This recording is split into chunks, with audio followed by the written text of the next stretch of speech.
April 7, 2026, Daily Gospel, John 20:11-18. Sa Ebanghelyo ngayon, makikita natin si Maria Magdalena. Umiiyak, naguguluhan at tila nawala ng pag-asa.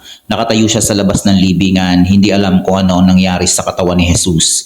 Para sa kanya, tapos na ang lahat. Ilang beses siyang tinanong, bakit ka umiiyak? Pero ang sagot niya ay pareho. Hinahanap niya si Jesus pero hindi niya siya nakilala. Mga kapatid, gaano kadalas nangyayari ito sa atin? Hinahanap natin si Jesus sa gitna ng problema, sa sakit, sa pagkawala, pero hindi natin siya nakikilala kahit nariyan siya sa tabi natin. Nasa harap na ni Maria si Jesus pero inakala niya siyang hardinero.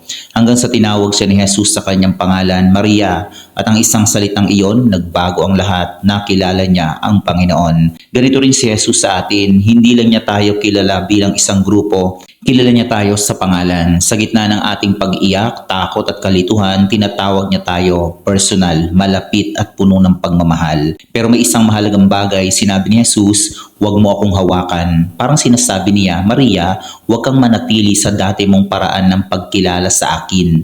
May bagong misyon ka na ngayon. At ano ang misyon? Humayo ka at ibalita. Mga kapatid, ang tunay na nakatagpo kay Kristo hindi lang umiiyak sa nakaraan. Siya ay sinusugo para magpahayag ng mabuting balita. Kaya sa ating buhay, kapag tayo'y nasasaktan, tandaan, tinatawag tayo ni Jesus sa ating pangalan. Kapag tayo'y naliligaw, nandyan siya kahit hindi natin agad nakikilala. At kapag natagpuan na natin siya, hindi tayo dapat manatili, tayo ay isinusugo. Mula sa pag-iyak, tungo sa misyon. Mula sa pagkawala, tungo sa pagpapahayag. Tulad na Maria Magdalena, naway maging saksi rin tayo ng muling pagkabuhay ni Kristo. Amen po ba tayo dyan?